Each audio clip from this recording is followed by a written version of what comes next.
Fala pessoal, sejam bem-vindos ao podcast Cara dos Esportes, segundo episódio da semana sobre NBA. No programa de hoje temos muitas notícias para falar, mudanças grandes no Milwaukee Bucks, uma demissão de treinador lá futebol brasileiro, eu diria, já veio o substituto, a gente vai falar sobre essas mudanças lá em Milwaukee, uma troca importante, que eu acho que pode até ser um pouco subestimada, no Miami Heat. Não é aquela troca gigantesca que a gente esperava do Damian Lillard nos últimos, 6 meses.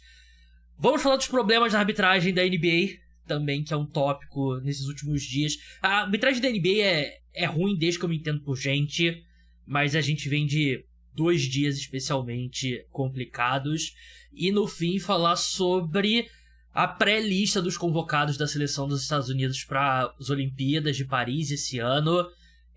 Spoiler alert, não é mais cata-cata, a lista é pesada e a gente vai falar sobre os nomes. Eu preparei aqui qual seria a minha lista de 12 jogadores nesse momento.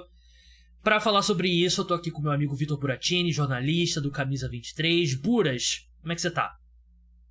Salve, salve, pessoal. Tô ótimo. Semana aí cheia de novidades, cheia de notícias, né? Acho que as próximas ainda vão ser mais empolgantes aí, digamos, com mais trocas. Enfim, bora lá. A janela de trocas está para fechar, né? Então é um período que a gente vê muita movimentação. Deixa 5 estrelas lá no Spotify, você que tá escutando no Spotify, deixa like você que tá no YouTube, se inscreve no canal, segue, seja qual for o aplicativo de podcast que você tá escutando. O podcast tá sempre lá entre o top 20, top 15, entre os mais escutados no Spotify. Dá pra crescer mais ainda, indica pros amigos que gostam de NBA, de NFL, playoffs, finais de conferência da NFL estão aí. Dado os recados, vamos começar pelo Milwaukee Bucks, que demitiu o técnico Adrian Griffin depois de 43 jogos. Ele durou meia temporada no cargo, ele que foi contratado para substituir o Mike Budenholzer, que foi o técnico campeão com o Milwaukee Bucks, mas que já vinha, antes do título ele já era muito questionado, o título deu uma sobrevida para ele, e ele permanece no cargo, mas depois acaba demitido com aquela eliminação vexatória contra o Miami Heat na última temporada. E agora Adrian Griffin sai.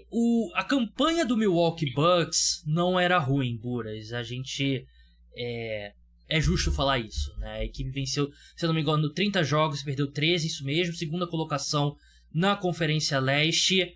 Mas o desempenho em quadra não era bom, né? Você não tinha... Era um time que dependia, obviamente, da sua superestrela jogando num nível absurdo, como o Giannis vinha jogando.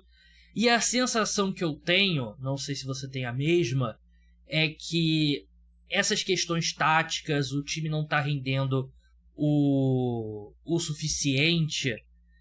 Parece que ele perdeu o vestiário de uma forma que talvez fosse irreversível. O que você acha dessa demissão? Você concorda que parece mesmo que ele perdeu o vestiário? Então, concordo. Assim, acho que talvez esse não tenha sido o principal fator, porque essa questão de vestiário geralmente tem, às vezes, mais relação com jogadores, né? Na relação dele com os jogadores. Eu acho que teve um impacto, sim, mas acho que a própria direção também teve, porque imagino que esperava resultados mais imediatos, né? Porque, enfim, a troca pelo Damian Lillard ali, todo mundo taxou como um grande negócio, e realmente foi um grande negócio. O encaixe dele é interessante, óbvio que você perde ali na questão defensiva, mas você ganha muito na ofensiva, porque ele é uma das principais armas ofensivas aí da NBA, e ainda não tinha acontecido esse encaixe tanto no ataque quanto na defesa. Nenhum dos dois estava ali se destacando, nenhum dos dois lados da quadra. Você falou, acho que os que estava fazendo a equipe ganhar tantos jogos era sempre uma atuação individual de destaque, né? Então, um dia o Giannis jogava muito, no outro o Lillard jogava muito. Nunca tinha ali o coletivo que a gente imaginava, né? Que o Bucks, coletivamente, nas últimas temporadas, apesar desse resultado aí bem ruim no ano passado, tinha um coletivo forte, sim. A gente sabe que ali o Budenholzer tinha esse problema, às vezes, da questão das rotações, às vezes ele tinha uma minutagem muito baixa, até pro próprio Giannis, mas a equipe jogava melhor com ele, né? E o Adrian Griffin primeira experiência dele como técnico, ele teve, sei lá, 15 anos, acho que como assistente, passou pelo Raptors, pelo OKC, tinha passado pelo Chicago Bulls, já tinha passado pelo próprio Milwaukee. Se eu não me engano, ele começou a carreira dele como assistente no Milwaukee Bucks. E, cara, uma coisa que a gente vê é que, assim, eu acho que muitas equipes, elas, depois do sucesso do Nick Nurse ali, que com uma temporada como técnico ele já teve sucesso, elas estão esperando que os treinadores que são elevados, né, do cargo de assistente para treinador tenham resultados tão rápidos quanto, e a gente sabe que não é assim. O Nurse era uma exceção, não uma regra, né?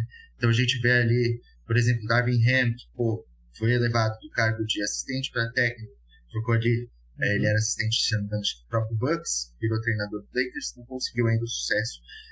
Acho que às vezes eles estão promovendo assistentes para o cargo de técnico que não estão tão preparados assim. Eu imagino que o Adrian Griffin foi esse caso, né? Era um cara que, como a gente falou ali, o Giannis talvez gostava, né? Mas acabou que a relação não deu certo ali com o técnico. Acho que ele ainda tem muito futuro, mas o momento não foi o ideal. A questão é que a sensação que eu tenho é que ele foi contratado com uma linha do tempo em mente, e essa linha do tempo foi muito acelerada com a chegada do Damian Lillard, né? Porque Sim. ele era um cara que, o projeto ali, tem um bom relacionamento com o Giannis, vamos construir aqui alguma coisa na segunda fase da carreira do Giannis. Só que quando o Damian Lillard chega no time, muda tudo. É pra ser campeão agora. E Sim. a paciência era curta da direção dos jogadores. Saiu uma matéria do Chris Haynes, que é um cara que tem... Ele é amigo do Damian Lillard. Então, o que sai sobre o Bucks, a gente acredita que foi o Damian Lillard que falou pra ele, alguma pessoa ligada ao Damian Lillard. Que nas últimas semanas já tinha membros da direção do Milwaukee Bucks assistindo aos treinamentos, e o Giannis parece que virou muito rápido a opinião dele sobre o Adrian Griffin. Saíram notícias de que o Adrian Griffin queria tirar ele da quadra e ele não queria. Ele mudava jogadas que o Adrian Griffin chamava. Então, claramente, o grande defensor da contratação do Adrian Griffin, que era o Giannis, ele virou rápido, né? Ele perdeu a confiança no Griffin. Saiu, eu escutei no podcast do Bill Simmons que eles entrevistaram o Nick Nurse e o Giannis não é muito fã do Nick Nurse, por isso que ele acabou não indo pra Milwaukee. Que agora, se você pensar em retrospecto, o trabalho que ele tá fazendo, você citou especificamente o Nick Nurse, né? Ele não só fez um grande trabalho no Toronto Raptors, mas tá fazendo um grande trabalho no Philadelphia 76ers, né? Então, um grande erro. Claro que você não... Tem muito aquela brincadeira, né? O imediatismo no futebol. Sempre é quando um técnico ruim é demitido de um rival, né? Eu entendo que pode parecer uma decisão precipitada. A equipe já contratou o substituto, que a gente vai falar logo em seguida. Mas, ao mesmo tempo, eu não acho um absurdo você pensar que você tem um time com o Giannis, com o Damian Lillard, a janela é agora, e se você acredita que não vai dar certo com esse técnico, eu entendo, você é precipitado, é uma decisão drástica? É. Mas se você acha que não vai dar certo, é um time que não tem muito tempo a perder. Então eu entendo a demissão. Eu entendo a demissão, o que eu não entendo mesmo é a contratação. Sim, assim, a gente tem aí o argumento de que o Giannis gostava do cara, e o Giannis é a grande superestrela aí do Bucks, né? Mas eu acho muito perigoso você dar tanto poder, assim, entre aspas, para um jogador, assim. Já tem que contratar o irmão dele, né? E agora até o... Então, o Bucks já fez tudo que o Giannis queria nos últimos anos, cara. Absolutamente tudo. Queria mais ajuda, aí foi lá e trocou pelo Damian Lillard. Antes disso, o Drew Holiday. Queria cargo aí... então, queria o irmão dele tá lá. Queria o contrato Supermax, deu o Supermax. Então, assim, acho que Milwaukee já fez muita coisa pelo Giannis, óbvio. Giannis deu muito também pro Bucks, mas assim, quando você contrata um técnico, cara, é todo um planejamento que não envolve só o Giannis, envolve todo um elenco, envolve muito mais gente do que só ele. Então, assim, acho que foi um erro. Tudo bem, talvez não queira contratar, beleza, o Nick Nurse, porque o Giannis não gosta, e talvez isso causasse uma relação não tão boa, né?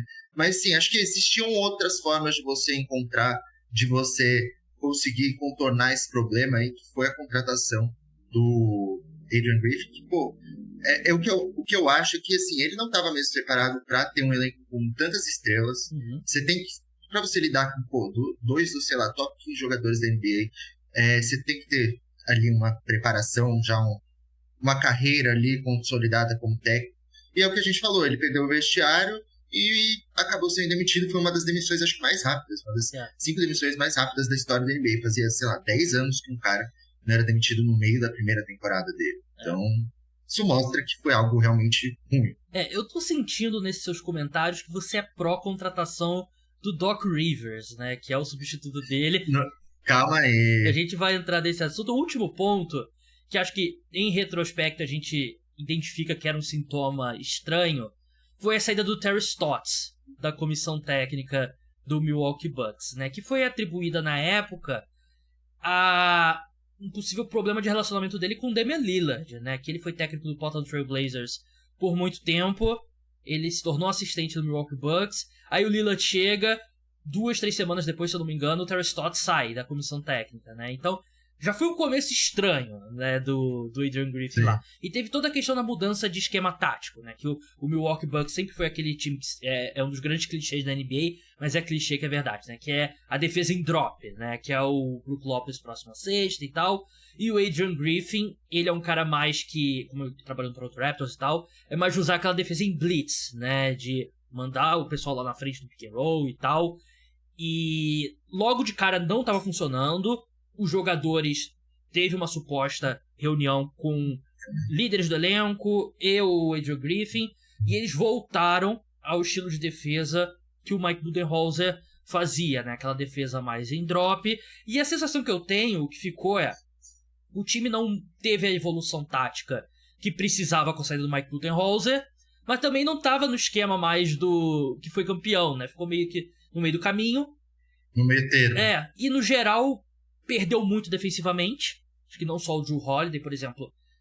A diferença defensiva de um Malik Beasley para um Grayson Allen é grande também. Outras peças, o time perdeu profundidade. E aí acaba que realmente foi um grande desastre. Sobre o Doc Rivers. Doc Rivers é o novo head coach do Milwaukee Bucks. Ele que estava lá como consultor. Ele estava fazendo ali o meio do caminho do Adrian Griffin com a diretoria, ou seja, uma baita estranho, né? O cara que tava meio que ajudando ali. A trairagem, né? Acho que a gente pode falar isso. Eu sou o consultor aqui, o meu conselho pra vocês é que vocês demitam um cara e me contratem, né? Foi a consultoria do Doc Rivers. Cara, eu não entendo como que o Doc Rivers continua tendo tantas oportunidades com times de elencos tão qualificados. Porque ele conquistou um título com um super time do Boston Celtics há mais de 15 anos atrás, com Kevin Garnett, Paul Pierce, Ray Allen, Rajon Rondo, um grande time. Ele vai pro Clippers, um fracasso completo em 2 eras diferentes do Los Angeles Clippers. Ele teve o Clippers do Lob City com Blake Griffin, Chris Paul, DeAndre Jordan. Nunca conseguiu, sempre decepcionava. Vai pro Philadelphia 76ers, antes disso, do Los Angeles Clippers, pega aqueles primeiros anos do Kawhi e do Paul George, também não dá certo. Ele vai pro Philadelphia 76ers com o Embiid, nesse último ano com o Harden, também outro fracasso.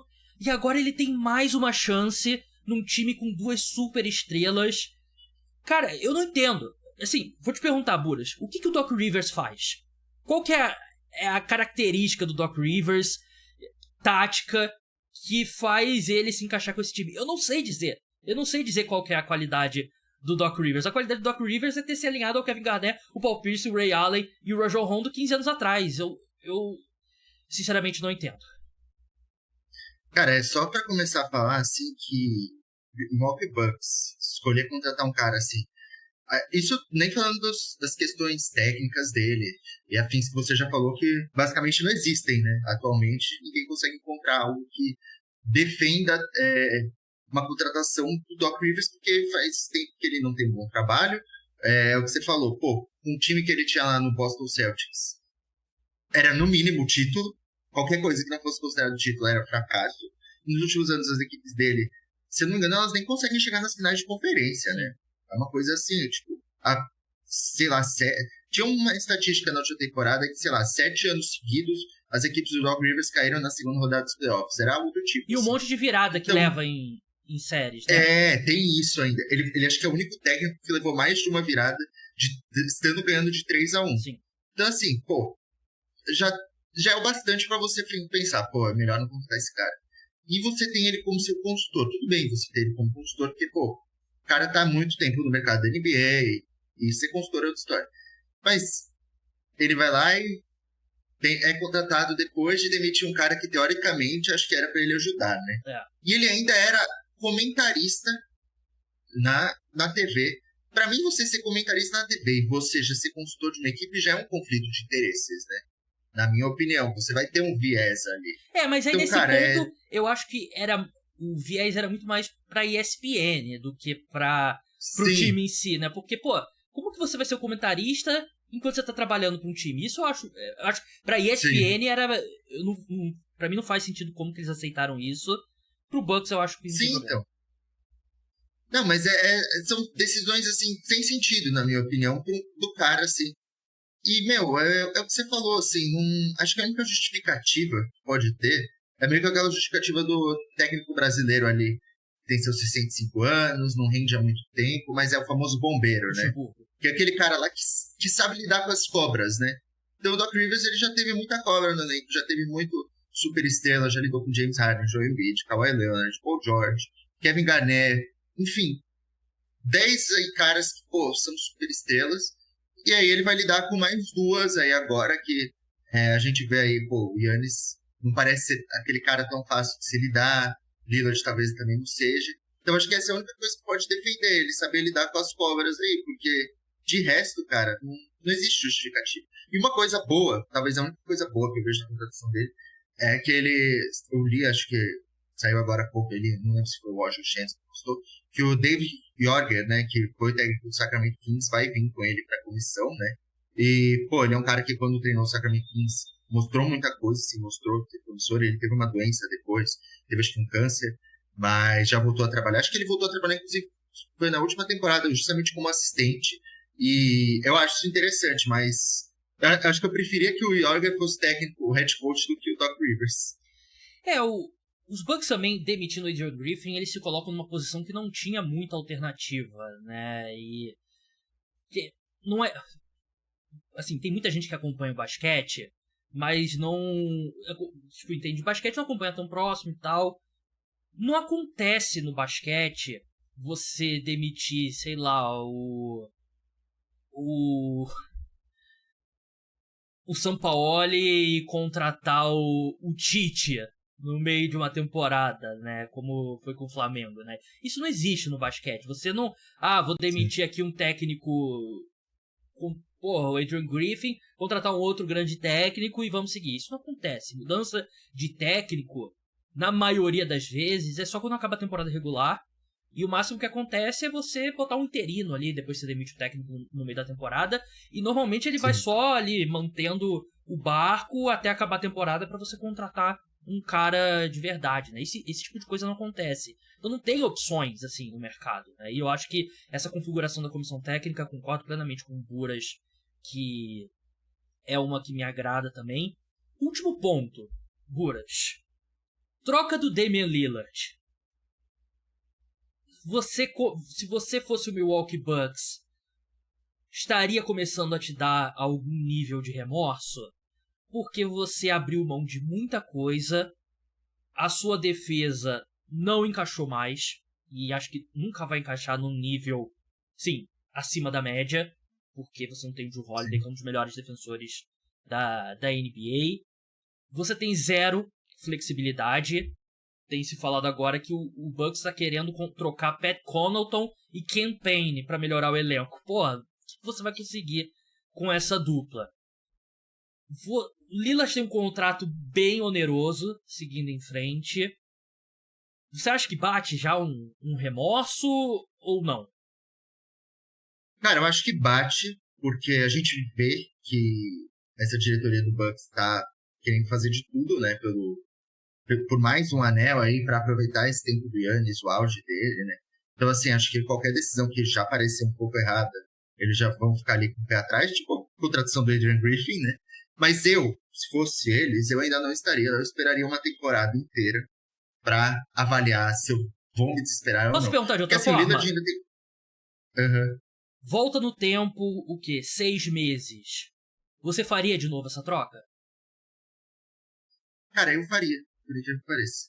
Eu faria, porque, cara, você juntar duas das grandes armas ofensivas aí da NBA juntas, óbvio, tem todos esses problemas que a gente falou, de questão de defesa e afins. Mas eu acho que ainda tem salvação. Acho que ainda tem salvação se você tiver um técnico que souber o que tá fazendo, assim. Cara, aí, quando teve a troca, todo mundo ficou, assim, 90% ficou encantado, porque, pô, dupla Damian Lillard e Giannis com todas as possibilidades ofensivas que se abriam, eram fenomenais. Só que a gente ainda não viu elas acontecendo, acho que justamente também por uma questão de esquema. Então, se alguém souber extrair aí o melhor deles, acho que dá jogo. Mas ainda não encontraram essa pessoa. Não foi no Adrian Griffin e não vai ser no Doc Rivers, provavelmente. Esse é o problema. Eu também faria de novo a troca. Acho que na época eu apontei que eu gostava da troca, mas era um preço caríssimo que o Milwaukee Bucks pagou.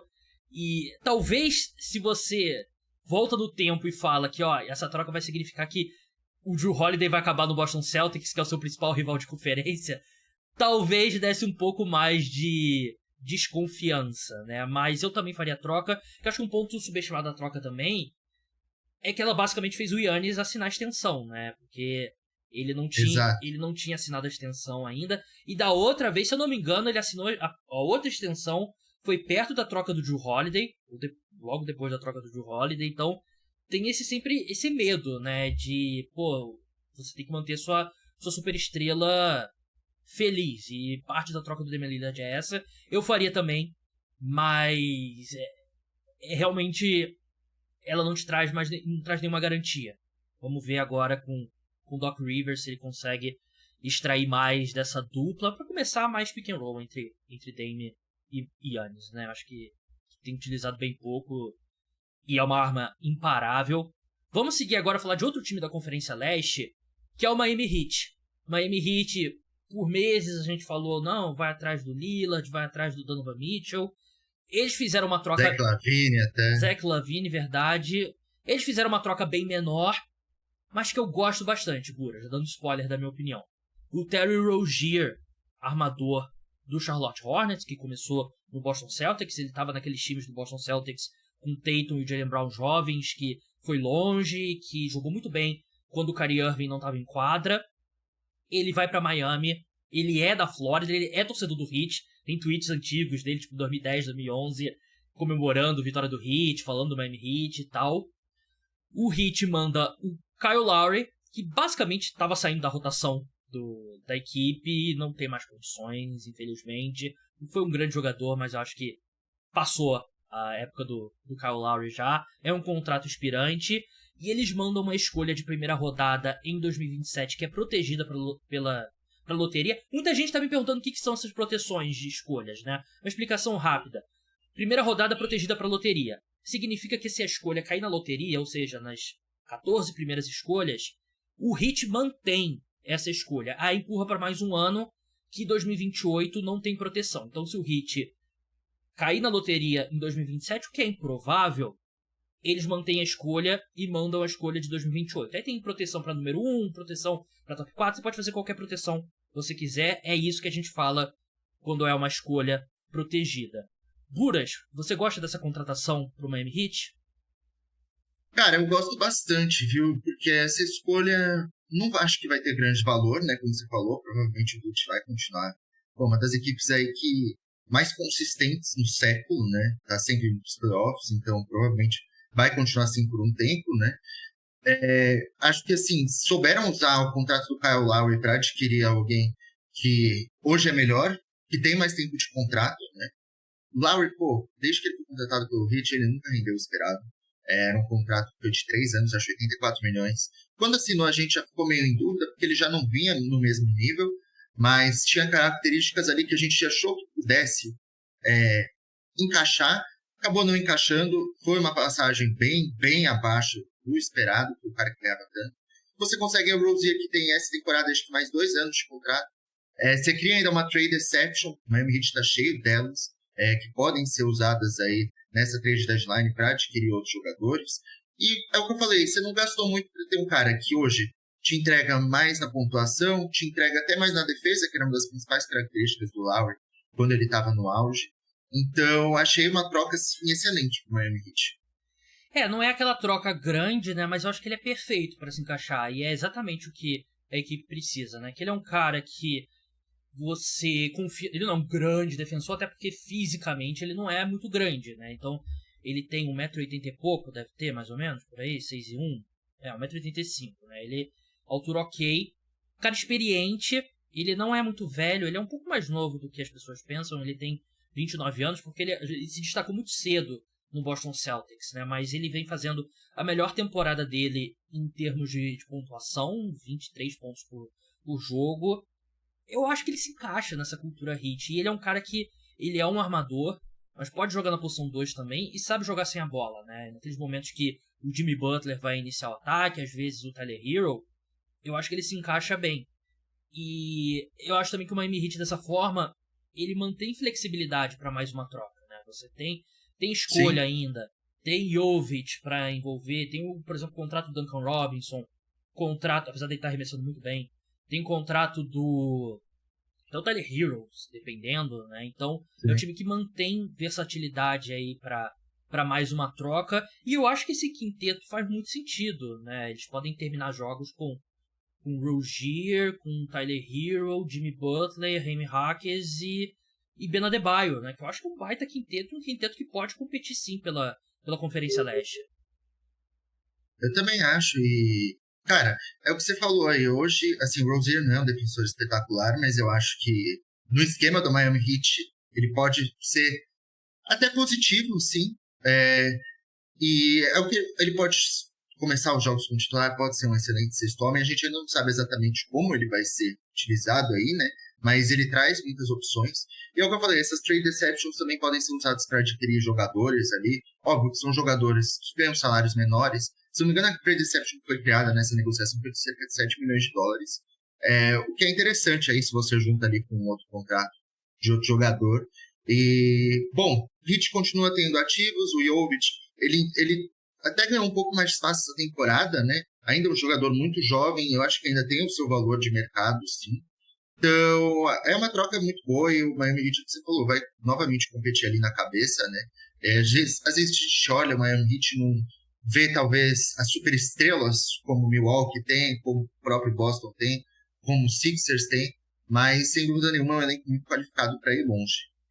E a gente já viu quantas vezes o Jimmy Butler é capaz de elevar o nível dele na pós-temporada, né? Então, eu acho que é um time que tá logo ali. Hoje eu diria que acho que tem um top 4 destacado. Eu acho que o Celtics está destacado dos demais em termos de favoritismo, e eu acho que é tipo um degrau e meio, assim, em relação. Sim. E eu colocaria Philadelphia 76ers, Bucks e Miami Heat no mesmo grupo ali, meio que empatados, cada um com seu ponto forte e seu ponto fraco, logo abaixo.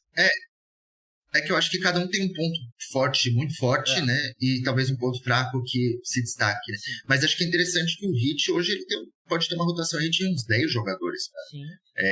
Rozier, Hero, Butler, Duncan Robinson, Josh Richardson, Caleb Martin, enfim, é muita gente. E isso é bom na temporada regular, porque permite você descansar alguns jogadores, já que nos playoffs essa galera toda não vai jogar, com certeza. Verdade, e mais uma vez eles conseguem, né? A gente, perderam o Gabe Vincent, perderam o Max Struz, o que eles vão fazer? E eles sempre conseguem. Tem o Highsmith também, que eu acho que é um cara útil, pelo menos jogou nos playoffs da última temporada. Mas enfim, vamos avançar aqui, que é um tópico atemporal, que é a crise na arbitragem. Assim, primeiro, queria saber se o Guras acha que dá pra chamar de uma crise na arbitragem. Nenhum torcedor da NBA tá feliz com a arbitragem. A gente teve ontem, né? A gente tá gravando aqui na quarta-feira. A gente teve 2 casos bem destacados, né? A gente viu o Chauncey Billups. Ele quis pedir um tempo antes da andada que marcaram no Malcolm Brogdon. Claramente pediu, a arbitragem não deu. E deu andada e deu falta técnica no Chauncey Billups, ejetou ele da partida, que foi desastroso. E saiu um relatório agora que no final do Timberwolves contra Hornets foram 10 marcações erradas nos últimos 2 minutos. 10. Tem uma específica no Towns que é um absurdo. Que é a mais absurda. É uma das faltas... Que teve 12 faltas nele. É uma das mais absurdas que eu já vi não ser marcada numa quadra de NBA, né? Tudo bem, o Towns fez seus 62 pontos e perdeu o jogo. Sim, é verdade. Mas, cara, é um tópico difícil porque tem sempre aquela discussão. Não, é porque hoje em dia a gente vê mais o que está acontecendo em quadra, então a gente identifica mais os erros e tal. Mas eu acho que a arbitragem da NBA, uma liga que tem tanto dinheiro, não é possível ser tão ruim assim. E você tem o pior dos mundos. Você tem uma arbitragem que erra muito, e aí tem as revisões que duram muito, que atrapalha muito o fluxo do jogo. E eu acho que hoje, levando em consideração essa questão de fluxo e tal, acho que tá pior do que 10 anos atrás. Porque, sei lá, pelo menos 10 anos atrás você errava mais chamadas, talvez, mas atrapalhava menos o fluxo do jogo. Então, eu não sei se é uma questão de, vamos abolir, vamos diminuir ao máximo revisão e pelo menos a gente preserva o fluxo do jogo, já que eles não vão acertar mesmo as chamadas. Ou, eu não sei, tá faltando investimento na arbitragem? Não sei também. É muito difícil você dizer, apontar aqui o que vai consertar, porque também tem outra coisa. Você conhece algum esporte que tá satisfeito com a sua arbitragem? É exatamente isso, esse ponto que eu ia começar abordando, assim. Não existe esporte em que as pessoas estão felizes com os juízes, né? Futebol é aquela coisa que a gente sabe que todo mundo reclama. O basquete também reclama. Eu não acompanho tanto futebol americano, mas pelo seu Twitter eu vejo que tem muita reclamação. Cara, nas lutas que eu acompanho, o MMA tem reclamação dos árbitros. Então, assim, não existe esporte em que estejam satisfeitos com os árbitros. Eu acho que existem os dois lados. O lado torcedor, que vai reclamar de absolutamente tudo que a arbitragem fizer, que não, no mínimo, não é nem favorecer a sua equipe, mas que seja bom para ela, né? Digamos assim, que seja neutro. E existe realmente o lado certo, que a arbitragem tá errando muito. Eu acho que muitas vezes a gente reclama de coisas que não estão certas também. A gente várias vezes vê aí os torcedores reclamando de lances no final das partidas e depois sai lá no Last 2 Minute Report que foi sim certo a marcação da arbitragem. Mas tem muitas vezes que eles realmente erram e eles admitem esses erros desses relatórios que tem ao fim das partidas, né? Quando as partidas estão disputadas, sempre lança esse relatório. Então, por exemplo, aí que a gente falou do Timberwolves e do Hornets foi um desses casos, né? Então, esses lances aí que a gente falou nos últimos dias foram escandalosos. As torcidas reclamaram com razão, porque foram erros amadores, digamos assim, né? Você espera que, naquele lance do Towns, por exemplo, que o árbitro vá ver. E também no lance, pedir um tempo é algo básico. Assim. Os árbitros veem isso no mínimo 10 vezes por partida, né? Então, foram erros absurdos que tiveram. Acho que o mais grave é que são erros que tiveram um impacto direto nos resultados, né? Porque muitas vezes a gente reclama de, sei lá, uma bola que o juiz deu invertida no fim do segundo quarto. Isso acaba não tendo uma interferência ali tão direta quanto esses lances no fim dos jogos, né? E tem ainda essa questão que você falou, as revisões, cara, elas tiram a dinamicidade, né, do jogo. Tem jogo que ali o último minuto demora 30 minutos, sabe? E fica chato pro torcedor e a aposta também fica chato pros jogadores. A gente que cobra esses jogos, a gente sabe o desespero que é, né? No minuto final, quando começa revisão, aí 10 minutos de uma revisão, 5 minutos de uma revisão, e aí é um inferno, né? E aí você, no saldo geral, você ainda acaba errando, né? Então, eu coloquei mais na pauta como pra gente poder reclamar aqui, porque eu não sei qual que é a solução. Eu sinceramente não sei. Em todo esporte que eu acompanho, eu sou um defensor do Sky Judge, que eles falam nos Estados Unidos, né? Aquela pessoa que tá assistindo e aí tem uma marcação e, obviamente, pela imagem é errada, o cara já fala, tá errada, a falta é essa, e já segue o jogo. Porque isso acontece, por exemplo, no futebol. Por que o árbitro tem que ir pro VAR pra ele decidir? Por que não pode ter uma pessoa que decida? Na NFL também. Por que não pode uma outra pessoa que tá pra agilizar o processo, né? Eu acho que deveria ter isso na NBA também, né? Cada jogo tem um cara assistindo pela TV, marcou a falta, ele, não, peraí. Não, tá errado, é isso aqui. Ponto, acabou. Não tem o árbitro em quadra, suado, cansado, esbaforido, ir pra tela ver. Por que você acha que eles resistem ao uso desse Sky Judge? Cara, eu acho que os árbitros, eles têm essa questão de... Eles têm o seu próprio ego, né? Entendi. Digamos assim. Yeah. E eu acho que a gente vê ali, pô, Tony Brothers, por exemplo, querendo aparecer naquele outro dia, você lembra? Então, assim, eu acho que eles também não querem admitir que eles mesmos erram. Qual que é aquele que fala pra câmera de lado, assim? Ele fica meio de lado e fala assim pra câmera. Não, e toda rodada tem um lance em que o árbitro vai lá e viraliza que ele fez alguma gracinha, sabe? Eles também querem ser um pouco. Mas são poucas as vezes que você vê um árbitro admitindo erro. Eu lembro de uma vez ele admitindo, foi naquele Lakers e Celtics da temporada passada, que o LeBron ele vai pra bandeja, o Jason Tatum bate no braço dele, o Last Minute Report. O Last Minute Report confirmou, mas antes de confirmar, o próprio árbitro foi lá e falou: a gente não viu o lance. Então, assim, eles também nunca vão admitir os erros deles, né? E eles, acho que tem muito árbitro que não gosta de quando vem essas novas, quando tem outras coisas para ajudá-los, né? Justamente porque talvez eles percam um pouco do poder e um pouco da barganha deles ali, né? Então, eu acho que essa é uma das razões, talvez. Justo. Única ressalva aqui. O único árbitro que é parte do espetáculo, que pode fazer essas coisas e pode aparecer, é o Scott Foster apitando o jogo do Chris Paul. É o único. Nossa. Porque aí, quando você... tem licença poética. Exatamente. Quando tem o jogo do Warriors, né, o jogo do Chris Paul em geral, e é o Scott Foster, o árbitro, é parte do show. Aí tem que deixar rolar, e aí ele tem que aparecer mesmo, tem que... falar... Tem que ter uma discussão entre eles. Tem que fazer trash talk com o Chris Paul. Aí é parte do... Os outros, não. A gente tem... Até tossi aqui. Tem espaço pra o Scott Foster com o Chris Paul. Tirando isso, não tem mais espaço pra aparecer. Eu acho que uma coisa que a gente tem que falar também é que parece que a NBA, ela talvez não faça a renovação dos árbitros, né? Que às vezes se pede, né? E o próprio Tony Brothers, que a gente cita aqui direto, ele é um árbitro que ele sempre tá envolvido em polêmica, sempre tem lance dele ali que as pessoas ficam, como é que ele errou nisso? E todo ano ele tá lá, apitando, 50 jogos, apitando jogo de playoffs, fazendo erro erro que interfere diretamente no resultado, sabe?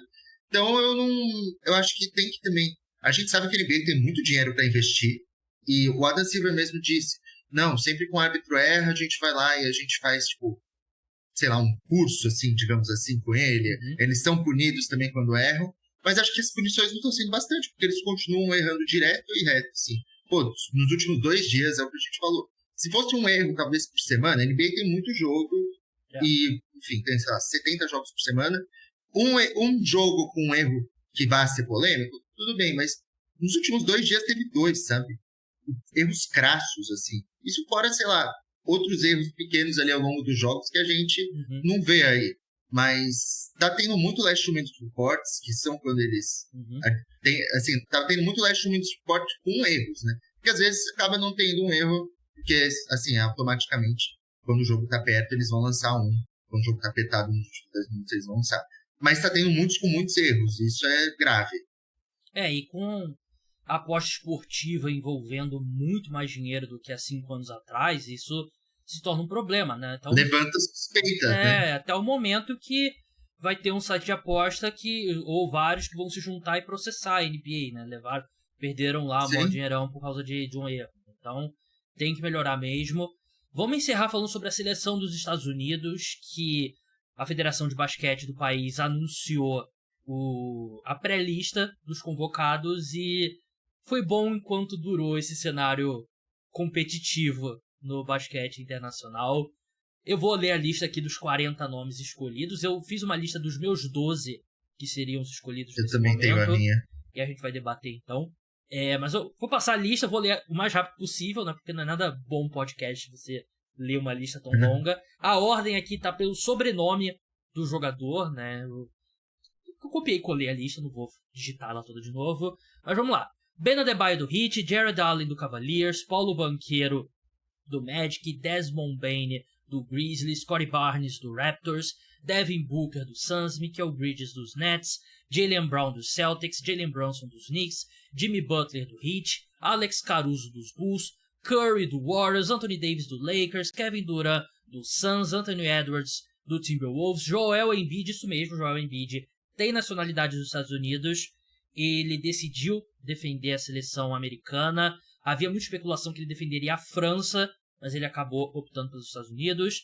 De'Aaron Fox, do Sacramento Kings, Paul George, do Los Angeles Clippers, Aaron Gordon, do Denver Nuggets, Tyrese Haliburton, Indiana Pacers, James Harden, do Los Angeles Clippers, Josh Hart, do New York Knicks, Tyler Hero, do Miami Heat, Drew Holiday, do Boston Celtics, Chet Holmgren, do Oklahoma City Thunder, Kyrie Irving, do Dallas Mavericks, Jerry Jackson Jr., do Memphis Grizzlies, LeBron James, Los Angeles Lakers, Cam Johnson, Brooklyn Nets, Walker Kessler, Utah Jazz, Kawhi Leonard, Los Angeles Clippers, Damian Lillard, Milwaukee Bucks, Donovan Mitchell, Cleveland Cavaliers, Chris Paul, Golden State Warriors, Bobby Portis, Milwaukee Bucks, Austin Reeves, Los Angeles Lakers, Duncan Robinson, Miami Heat, Jason Tatum, Boston Celtics, Derek White, Boston Celtics e Trae Young, do Atlanta Hawks.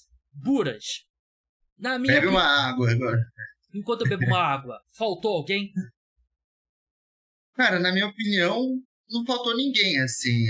Acho que tem muita gente, inclusive, né? Pô, uma pré-lista com 41 nomes, sendo que 12 só, não.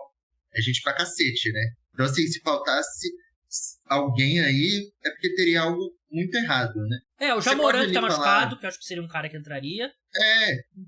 Você pode citar alguns outros aí, sei lá, o Zion Williamson não tá, né? Não. Tem como. Você poderia citar, talvez, ele, né? Porque, pô, uma estrela, de certa forma, mas a gente sabe que ele não tá jogando no nível aí, né? Mas, cara, não faltou e, assim, tem muita gente que disputou aí as últimas competições que não vai, na minha opinião. Porque tá tendo aquele papo de que o LeBron tava recrutando a galera pra ter aquele negócio de formar um super time. Então, assim, eu já adianto que eu acho que, por exemplo, Bobby Portis, que foi um cara que disputou, acho que, se eu não me engano, acho que a última Copa do Mundo. Foi, tava na... Acho que ele até terminou como titular, se eu não me engano. Ele não vai disputar, não. Esse já é uma certeza, sim. Então, o Draymond, a ausência dele, eu acho que é uma que... Ele participou dos últimos ciclos olímpicos e ele é treinado pelo Steve Kerr, né? Que é o treinador do Golden State Warriors, né? Provavelmente eles conversaram sobre isso, né? Mas eu acho que é um ponto meio awkward ali, né? Meio desconfortável. Eu acho que é até bom que ele não participe, sabe? Eu acho que o Draymond precisa... Não faria sentido, Sei lá. Então, eu separei aqui uma seleção de 12 que não incluiria lesões, assim, tipo, se todo mundo tivesse 100% saudável e tal. E sobre o que você falou, tem um cara na minha seleção de 12 que foi pro Mundial. Apenas um. É o Tyrese Haliburton. E assim, o Tyrese Haliburton hoje é um cara que deu um salto em relação ao Tyrese Haliburton do Mundial. Então eu tenho como armadores o Stephen Curry e o Haliburton. Quem que seriam os seus armadores? Cara, eu coloquei como armador o Stephen Curry e eu coloquei o Damian Lillard. Hoje o Haliburton joga mais que o Lillard? Acho que joga. Mas a minha lista foi muito montada numa ideia de, assim, super estrela, sabe? Last Dance. E acho que o Lillard... eu acho que o Lillard tem talvez, apelo comercial de super estrela maior que o Tyrese Haliburton. Mas se você for por bola jogada, tem que ser o Haliburton. Eu cheguei a colocar o Lillard, mas eu confesso que teve um jogador, óbvio, que eu esqueci. Ele tinha entrado numa dessas vagas, as duas vagas, né? Que você vai um reserva de cada posição, né? E tem mais dois. Aí eu tirei ele. Mas o problema do Lillard é que eu achei que ele foi muito mal nas Olimpíadas de Tóquio. E eu cobri essas Olimpíadas de perto, porque eu tava na Globo na época. Eu achei que ele foi bem mal, né? E como ele já tem a medalha, eu acho que até faz mais sentido você levar um cara que não tem. Mas esse ponto que você falou realmente é um nome maior, né? Então, ainda mais que o LeBron vai estar filmando o documentário dele e tal, né? Então ter a presença do Lillard faz mais sentido. Eu coloquei de posição ali de shooting guard, basicamente, eu coloquei Devin Booker e Jimmy Butler. Cara, nessa aí eu coloquei 3 nomes. Eu coloquei Devin Booker, Jimmy Butler e Donovan Mitchell. O Mitchell faz sentido também, né? E tá jogando muito no Cleveland Cavaliers. Aliás, até subestimado com bem. Ele tava em Tóquio? Acho que não, né? Ou tava? Então, cara, eu acho que ele disputou alguma competição, No mas eu penúltimo não sei se ele mundial, tava... com certeza ele tava. Deixa eu procurar aqui enquanto Era você fala. essa. Foi essa. Cara, eu acho que assim, o bom do Donovan Mitchell é que ele pode, às vezes, ali fazer a um, assim como o Jimmy Butler, às vezes, pode jogar ali com um ala, né? Eu acho que o Devin Booker é o incontestável, que vai estar sim. Mas esses aí são, acho que, os três grandes nomes, assim, talvez você pudesse pensar, pô, o Anthony Edwards, que, se eu não me engano, ele jogou com uma competição, se eu não me engano, foi o último mundial. Ele tava no Não mundial. tenho certeza, mas Foi o ele melhor jogador jogou dos Estados Unidos. Exato. Então, acho que talvez existisse um argumento aí para ele jogar, talvez no lugar do Donovan Mitchell, Ele não mas acho tava que na o última Mitchell Olimpíada. hoje seria. Ele não tava na última Então, Olimpíada. O Mitchell, ele tava no mundial que eles caíram nas quartas. Isso eu lembro bem. Que ele sim. tava naquele time com o Tatum, com o Jaylen Brown e tal. Alas. Jimmy Butler é um ala, né? Devin Booker também é um ala. Mas eu coloquei Kawhi, Paul George, LeBron, Tatum e Kevin Durant. Aqui acabou. Não tem nada que nenhuma outra seleção possa fazer. Peraí, quantos nomes foram? Só repete. Kawhi, Paul LeBron. George, LeBron, Jason Tatum e Kevin Durant. 5. São os meus 5. Que vão jogar ali como ala e como alas pivôs, né? Vão revezar ali. Outro nome que eu pensei que talvez pudesse entrar. É porque, assim, as convocações, eu sempre sinto que elas têm 10 nomes ali que, pô, são unanimidade. E às vezes eles levam 2 jogadores ali meio aleatórios, sabe? Tipo, eu acho que o Bobby Portis é um nome meio aleatório que foi pro Mundial, assim. A gente sabe que o Mundial é um nível abaixo, mas eu acho que ele tava ali ainda abaixo dos demais, né? Então eu pensei que talvez quem pudesse fosse ser ali um Paolo Banchero, sabe? E aí, os Estados Unidos têm jogou... o histórico de fazer isso, né? A gente, por exemplo, em 2012, eles levaram o Anthony Davis recém-draftado, né? Então, eu pensei que ele poderia vir a ser uma opção. Se fosse, eu tiraria ali o Paul George, seria, mas eu acho que vai ser ainda esses 5 que você citou. E tem uma probabilidade grande de esses todos não estarem saudáveis, né? E aí eu acho que faz sentido levar um cara como o Paulo Banchero pra ser, tipo, o Ronaldo Fenômeno em 94, o Kaká em 2002, né? Pra pegar experiência aí. Ele também que não foi mal na Copa do Mundo. Big Mans, eu tenho 3.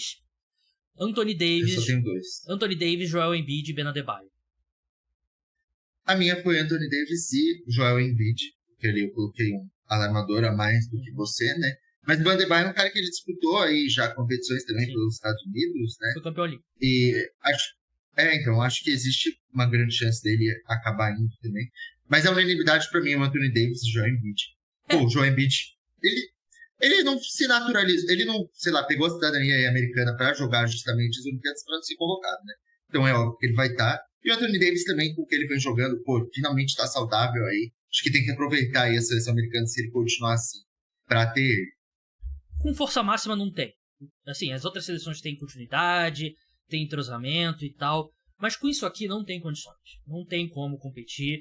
Eu imagino que o quinteto titular seria Curry, Kawhi, LeBron, Kevin Durant e Embiid. O Embiid, ele conserta o problema que essa seleção tem muitas vezes com as seleções europeias, que sempre tem um pivô grande, pesado, Sim. aquele cara que fuma no intervalo, que é cabeludo e tal, que dá problema pros Estados Velho. Unidos. Exatamente.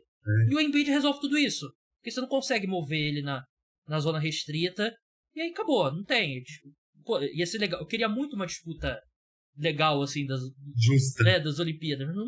Com força máxima, não tem como. Sim. Essa seleção aí, cara, e tem uma coisa que é curioso a gente sempre ver, que a minutagem dos jogadores nas Olimpíadas sempre é baixa. Tipo, o cara que mais joga, ele joga, sei lá, 24 minutos, assim. Porque nos 24 minutos que ele joga, ele vai lá e, sei lá, faz 18 pontos, acertando 70% dos arremessos de quadra, sabe? E é uma seleção assim.